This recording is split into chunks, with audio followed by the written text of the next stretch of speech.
வாழ்க வளமுடன். அன்பையும் கருணையையும் கொண்ட மனிதன் அதை உணர்ந்து தன் வாழ்விலும் செயலிலும் பின்பற்றி வாழ்வதே இறை வழிபாடாகும். சும்மா கோயிலுக்கு மட்டும் போய் சாமி கும்பிட்டுட்டு வர்றது இறை வழிபாடுன்னு நினைக்க வேண்டாம். பொதுவாக ஒரு சின்ன கதை சொல்லுவாங்க.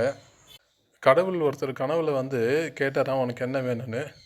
அதுக்கு அவன் சொன்னான்னா, கடவுளே நான் உங்களை நேரில் பார்க்கணும் அப்படின்னு சொன்னதுக்கு, நாளைக்கு கோயிலுக்கு வாப்பா, என்னென்னப்பா நீ பார்க்கலாம் அப்படின்னு சொன்னாராம். இவனும் கோயிலில் போகும்போது வெளியில் ஒருத்தர் பிச்சைக்காரர் ஏதோ பிச்சை கேட்டிருக்காரு.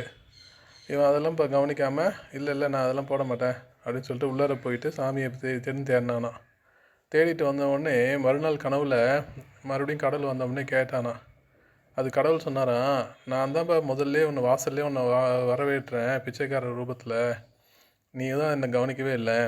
அதனால் சாமி கும்பிட்றதுன்றது கடவுளை மட்டும் நினச்சி கும்பிட்றது மட்டும் இல்லை, நம்மளுக்கு தெரிஞ்ச நம்மக்கிட்ட உதவின்னு கேட்குறாங்க இல்லையா, அவங்களுக்கு நம்ம செய்கிற உதவி தான் அந்த கடவுளுக்கே நம்ம செய்யக்கூடிய ஒரு வழிபாடாக இருக்கும் அப்படின்றத வேதாத்ரி மகரிஷி அவர்கள் சொல்லியிருக்காங்க.